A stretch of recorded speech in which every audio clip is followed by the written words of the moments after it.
मेरे देश की धरती सोना उगले उगले हीरे मोती। ऐसे ही उन हीरों में एक हीरे हैं इस जौनपुर धरती के लाल गोरख यादव जी, जो कि कहीं न कहीं अपने गायक तो हैं ही, लेकिन उस गायक के माध्यम से जिस तरह गाते हैं, पूरे जौनपुर क्या पूरे विश्व में कहीं भी कोई ऐसी घटना घटती है, उस घटना को कैसे भैया जी अपने जो है गाने के माध्यम से आप तक उस चीज़ को पहुंचाते हैं। प्रिय लोक गायक गोरख यादव जी, जो कि अगर दिखाया जाए तो मेरे पीछे बैकग्राउंड में अगर आप देख रहे होंगे तो ये जो तमाम पुरस्कार रखे गए हैं, ये कोई ऐसे नहीं है कि बच्चों खिलौने हैं और गोरख जी या हम लोगों ने आज जो है मार्केट से खरीद लाया है। ये सब वो पुरस्कार है जिन पुरस्कार को पाने के लिए लोग तरसते हैं, दिन रात एक परिश्रम करते हैं, पसीना सिर से नीचे पैर तक जाता है और कहीं न कहीं ये लोकप्रियता पाने के लिए कितना दिन रात एक करके लोगों से प्रेम भाव से ससम्मान मिलना पड़ता है। तो ऐसे ही सहज लोकप्रिय मिलनसार गोरख यादव जी हैं। हम इनसे बात करते हैं कि जो अभी इस जौनपुर में एक मामला बहुत तूल पकड़ रहा है वो यही है, एक महिला जो है रायबरेली से चल करके अपने प्रेमी अर्थात मिथिलेश गौतम जी से मिलने के लिए यहाँ पे आती है। तमाम वहाँ पे बातें होती हैं, लेकिन बात क्या है, मैं आज इंटरव्यू क्यों ले रहा हूँ, क्योंकि वहाँ बहुत से लोग आए और बहुत से लोग अभी आएंगे, लेकिन गोरख जी ने एक काम किया है जो बहुत सराहनीय है कि जब भी देखते हैं कि पूरे क्षेत्र में कहीं कोई भी अबला, कोई महिला, कोई गरीब, कोई वंचित, कोई शोषित अगर उस लायक होता है तो जो प्रभु ने, ईश्वर ने इनको दिया है उसी में से अपना उसका सहयोग करते हैं। तो ये वहाँ पे गए थे, अब हम थोड़ा पूछते हैं कैसे क्या पूरा मामला है। भैया बहुत स्वागत आपका है। हृदय से बहुत बहुत धन्यवाद आपका। और जितने भगवान स्वरूप श्रोता भाई बहन आपके वीडियो को देख रहे हैं, मैं सभी के चरणों में प्रणाम करता हूं, निवेदन करता हूं आप लोग भैया के चैनल को सपोर्ट कीजिए और इनके वीडियो को पूरा वॉच करके देखिए। भैया जी, जैसा मुझे जानकारी मिला कल आप उस महिला के पास गए थे। जी हाँ, कल मैं काजल से मिलने के लिए गया और मालिक ने जो कुछ मुझे दिया था मैंने सहयोग किया। जी, जब आप इस पूरे प्रकरण को देखते हैं तो मतलब क्या सोचते हैं कि आज का समय कहाँ जा रहा है? देखिए, एक ज़माना था जी। कि जब बहन बेटियों के ऊपर से जब सिर के ऊपर से पल्लू गिर जाता था तो वो लोग शर्मा जाती थी कि हमारे भैया देखत हुई हैं, हमारे बाबू देखत हुई हैं, हमारे जेठ देखत हुई। मगर आजकल का जो जनरेशन है, ये जान लीजिए कि ऐसे ऐसे कार्य हो रहे हैं जिसको देखने के बाद खुद शर्मिंदगी महसूस हो रहा है। और है कि बात काजल की और मिथिलेश की, ये दोनों सरासर गलत किए हैं। और ऐसे लोगों को ये जान लीजिए कि गांव से मार कर भगा देना चाहिए। शासन प्रशासन से निवेदन मैं करता हूं, इस तरीके से अगर कोई भी व्यक्ति करता है तो कड़ी से कड़ी कार्रवाई होनी चाहिए इनके ऊपर। जी, जैसा कि वो काजल बताती है कि ये मिथिलेश जी जब यहाँ से जाते हैं तो अपना नाम भी अलग कर लेते हैं, जात भी अलग कर देते हैं, तो ये कहीं न कहीं ये लगता है कि ये भी एक मतलब उसको गलत तरीके से छिपाया गया पूरा मैटर है। देखिए, इसी बात का तो मुझे दुख है। हालांकि मैं कल गया, काजल का सहयोग किया। मैं एक कलाकार हूँ, ना हिंदू ना सिख ईसाई ना हम मुसलमान हैं, कि ना हिंदू ना सिख ईसाई ना हम मुसलमान हैं, मानवता है धर्म हमारा, हम केवल इंसान हैं, हम केवल इंसान हैं। मैं कहता हूँ कुछ भी करो यार, मगर अपना जात बता के करो ना। क्यों यादव बिरादर को बदनाम कर रहे हो? मेरे पास इतना फ़ोन, यादव महासभा का कुछ अधिकारी हैं, लोगों का मेरे पास फ़ोन आ रहा है, उसका घर कहाँ है, वो रहने वाला कहाँ का है। उनकी नसीब बड़ी अच्छी थी कि ये भाग गए थे घर से, नहीं तो जान लीजिए कि यादव लोग जब मारते हैं ना, ये जान लीजिए कि भैंस और गोरू चौवा ने इतना जीप बाहरे आई गया थे। और जब केहुनिया के मारा था ना हीरो लोगन, और अहिरे केहुनी और लाठी के अच्छे अच्छे लोग बर्दाश्त न कर पाते, तो ये गलत, बहुत गलत काम किया है, जिसकी हम घोर निंदा करते हैं जी।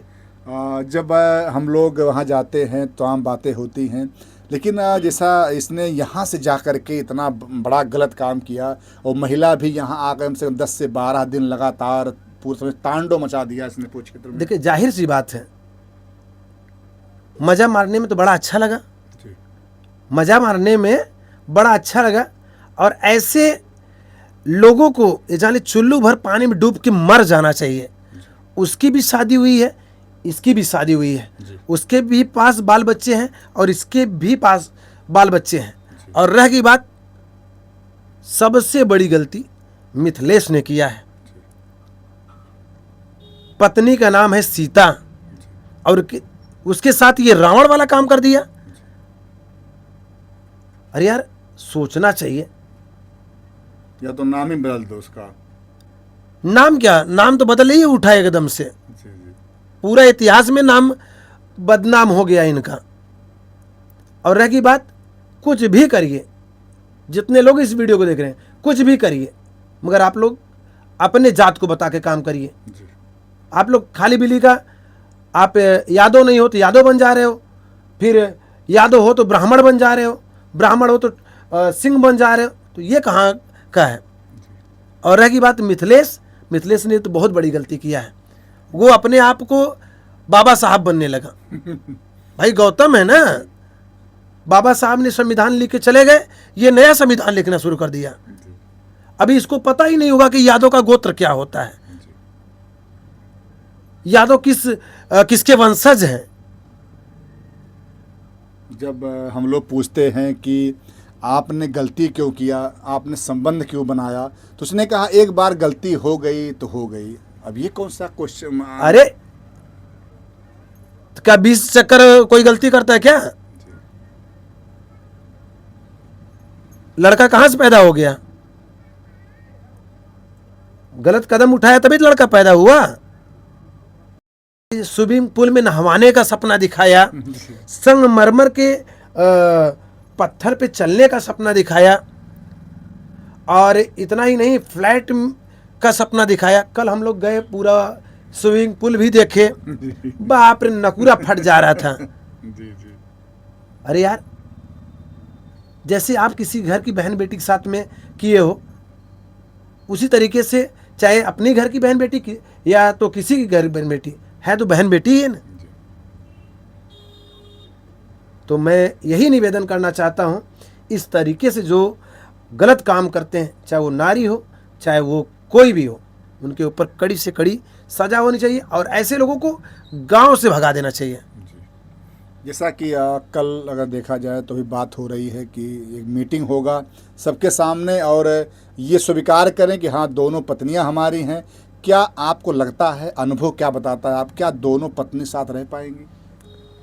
देखिए भैया, पहले के बूढ़ पुरनिया एक बात कह के गए हैं, कहन ए बचवा काजर आँखी में शोभा देते, अगर ओके चुतरे में लगईबा तो शोभा नाई दे। और एक बात पहले बूढ़ पुरनिया कह के गए का, ये बात आप लोग अपने ऊपर मत लीजिएगा, गोर चमड़ी लंबा टीका आधा मुस्कियाए वाले, भुंगरी आंख वाले, ऐचा ताना काना कोतर, कौनो कौनो बहुते हरामी होते हैं। तो उसी में का है मिथिलेश। जब जो अपने का नहीं हुआ, वो गैर का क्या होगा। अभी तो आज ही रात में आया है, तो मीडिया के सामने बोल रहा है कि हम दोनों को रखेंगे। पता लगे कुछ गुड़ा गणित और हो जाए, तब क्या होगा भाई। आपने घर भी देखा होगा उनका। अरे देखे भैया, कल तो हम देखे, उसमें से इतना तेज एसी और कूलर की भी आवाज़ आ रही थी, और दोनों बच्चों को देखे भैया, वो लोग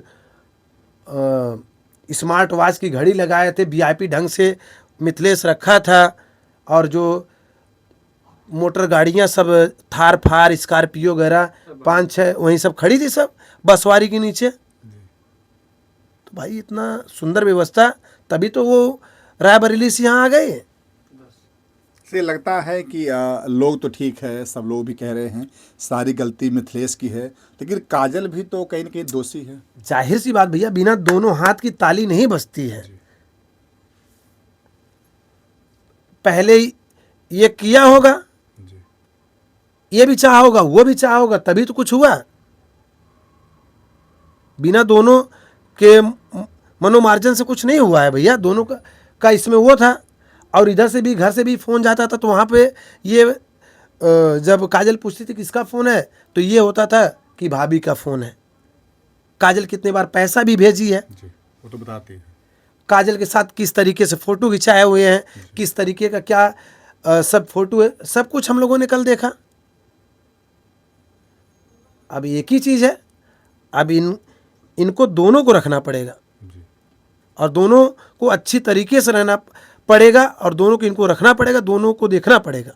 से लगता है कि जैसे काजल के पति जो पहले थे, जिनकी देहांत हो गई, उनको टीबी था, ऐसा लोग मतलब काजल बताती है जी। तो क्या लगता है कि कहीं कहीं काजल को लगा कि मतलब टीबी है, आज न कल का देहांत हो जाएगा, जी। तो कहीं न कहीं ये लगा सहारा के साइड ऐसा कुछ कि सहारा मुझे मिल गया, ऐसा कुछ? भाई ऐसा भी लोग के दिमाग में चल सकता है, ये कोई बड़ी बात नहीं है।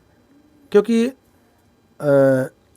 टीबी, जो टीबी के पेशेंट और ब्लड कैंसर के पेशेंट, हार्ट के पेशेंट, इनका कोई गारंटी नहीं है। आजकल के जनरेशन में भैया छोटी सी उम्र में लोगों को क्या से क्या हो जा रहा है, तो भाई उसके भी दिमाग में चला होगा, कुछ इनका भी उसके प्रति प्यार बढ़ा होगा। क्योंकि जो हमने आज ही पूछा है तो मिथिलेश से कि आप क्या कैसे क्या संबंध था आपका और उसके पति का, तो कह रहे मैं उसका रुपया से सहयोग करता था। तो रुपया सहयोग करने के पीछे कुछ क्या लगता है पहले से इनके मना स्थिति में कुछ ये था? बोल रहे हैं कि रुपये से सहयोग करते थे। वो कह रही कि हम कितने बार पैसा भेजे हैं, वो अपना डॉक्यूमेंट्स दिखा रही कि मैं इतना इतना भेजी हूँ, तो किसका माना जाए? और है की बात, सब सीधी एक बात यही है, दोनों गलत किए हैं, और अब इनकी दायित्व जिम्मेदारी ये बनती है पूरे सर्व समाज के सामने, शासन प्रशासन के सामने, मुखिया के सामने, पूरे मीडिया के सामने, ये सबके मनोमार्जन से ये दोनों को रखें और दोनों का एक जैसा ही प्यार दें।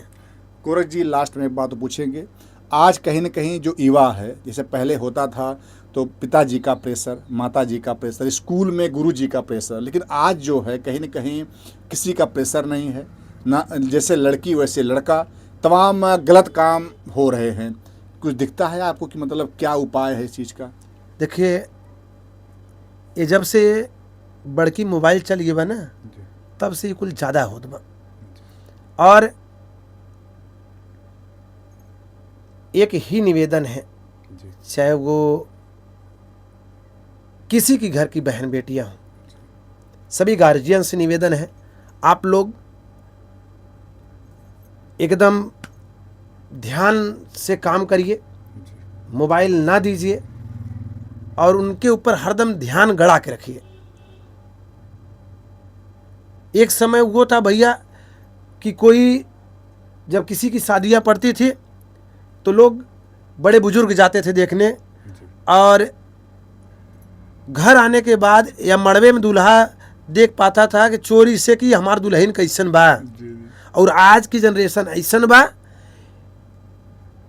पहले बाऊ ना जइए देखे, पहले हम ही से बिया होई तो हम ही जाब देखे, और जैसे जइए देखे चोरी से बड़की मोबाइल दे दी हैं, और एकरे बाद तुरंत कुल हगनी मुतनी अपने बाऊ से ये चीज़ देवाई दो, अपने मम्मी से एसी देवाई दो, अपने मम्मी से कूलर, मतलब पूरा हर चीज़ वही हो गए। तो कुछ घटनाएं ऐसे भी हो रही हैं। नारी को ज़्यादा इस पर चढ़ा के मत रखिए, जो इस पर चढ़ा दिया फिर वो नीचे नहीं उतरेंगी। तो एक ही निवेदन है, आप लोग गौर कीजिए। हमारे साथ में भोजपुरी लोक गायक गोरख यादव जी, जो कि हमने इस मैटर पे बात किया, और भैया जी ने बहुत ही सरलता से उस मर्मज्ञता को बताया कि वास्तव में ऐसे जब घटनाएं होती रहेंगी तो क्या वास्तव में कौन जिम्मेदार है।